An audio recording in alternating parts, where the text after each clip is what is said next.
Bismillahirrahmanirrahim. Assalamualaikum warahmatullahi wabarakatuh. Apa kabar adik-adik kelas 4 SDIT Al-Insyirah? Kembali lagi bersama Sulaiman. Kali ini kita akan belajar mengenai pekerjaan ya, atau jenis-jenis pekerjaan, dan juga sedikit membahas mengenai sumber daya alam. Langsung saja ya, silakan Soleha. Hari ini kita akan belajar kelas 4, tema 4, berbagai pekerjaan. Subtema 1, jenis-jenis pekerjaan, pembelajaran 1. Yuk kita mulai pembelajaran kita hari ini. Perhatikan lingkungan tempat tinggalmu. Apakah kamu tinggal di pegunungan, di dataran rendah, ataukah di wilayah pantai? Bagaimana jenis tumbuhan yang terdapat di sana? Pekerjaan apa yang ada di sana? Untuk memahami, ayo kita pelajari. Perhatikan gambar yang Bun Mimin sajikan. Ada gambar apa ya? Tuh, ada gambar kebun teh. Kebun teh biasa tumbuh di dataran tinggi. Yuk kita belajar bersama-sama. Jenis tumbuhan yang hidup di dataran tinggi contohnya teh, kopi, karet. Pekerjaannya petani. Jenis tumbuhan yang hidup di dataran rendah, sang, kelapa, padi, dan jagung. Jenis pekerjaan peternak. Jenis tumbuhan yang tumbuh di pantai, bakau.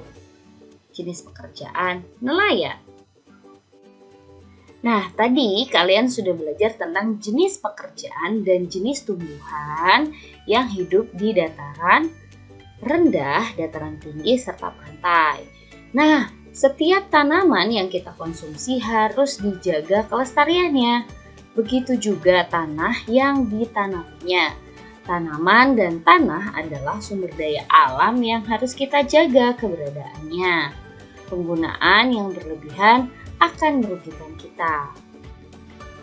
Usaha menjaga keseimbangan alam dan kelestarian sumber daya alam itu dapat dilakukan yang pertama, melakukan reboisasi atau penghijauan.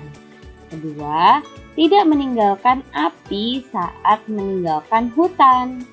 Ketiga, penghijauan daerah aliran sungai. Keempat, penggunaan BBM yang bijak. Kelima, mendaur ulang sampah organik dan anorganik. Keenam, menghindari teknik ladang berpindah. Ketujuh, mencegah terjadinya pencemaran air. 8. Menanam pohon sebanyak-banyaknya. Tadi adalah 8 cara atau usaha menjaga keseimbangan alam dan melestarikan sumber daya alam ya. Perhatikan gambar yang sudah disajikan. Ini ada 4 gambar tentang proses pengolahan teh menjadi minuman. Yang pertama, perkebunan teh. Yang kedua, teh dipetik, memetik daun teh. Yang ketiga, mengolah daun teh. Yang keempat, pengemasan teh. Untuk mengolah teh menjadi minuman, banyak jenis pekerjaan yang terlibat. Ada penanam teh, pemetik teh, penggiling daun teh, dan pengemas teh. Itulah jenis-jenis pekerjaan yang terlibat untuk mengolah teh menjadi minuman. Apa yang kamu ketahui tentang jenis pekerjaan di sekitarmu? Kita akan menuliskan diagram Venn. Diagram Venn yang memuat 2 jenis pekerjaan. Daerah mereka bekerja, apa yang dikerjakan, hasil yang diperoleh, dampak dari pekerjaan mereka bagi masyarakat dan pekerja. Nah, ini adalah diagram Venn nelayan tradisional dan nelayan modern. Yang pertama, nelayan tradisional. 1. Pergi melaut malam hari. Nelayan modern pergi melaut kapan saja. Kemudian, nelayan tradisional. Yang kedua menggunakan sampan. Nelayan modern menggunakan kapal. Nelayan tradisional tidak bisa melaut jauh, sedangkan nelayan modern bisa berlayar ke laut lepas. Selanjutnya, nelayan tradisional tidak menggunakan radar, sedangkan nelayan modern menggunakan radar. Nelayan tradisional tidak membutuhkan bahan bakar, sedangkan nelayan modern membutuhkan bahan bakar.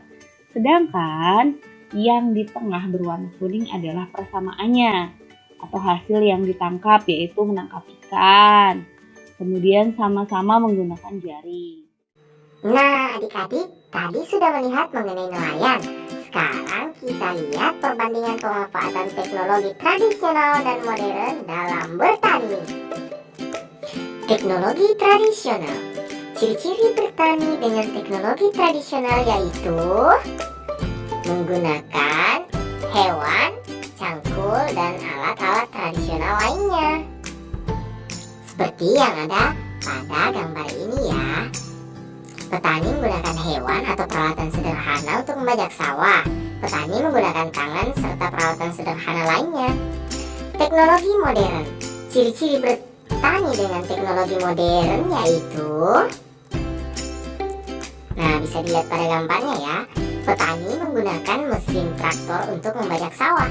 Petani menggunakan mesin perontok seperti perontok padi, seperti yang ada pada gambar ya. Beberapa petani menggunakan teknologi greenhouse agar dapat panen sepanjang tahun. Nah, itu perbedaannya.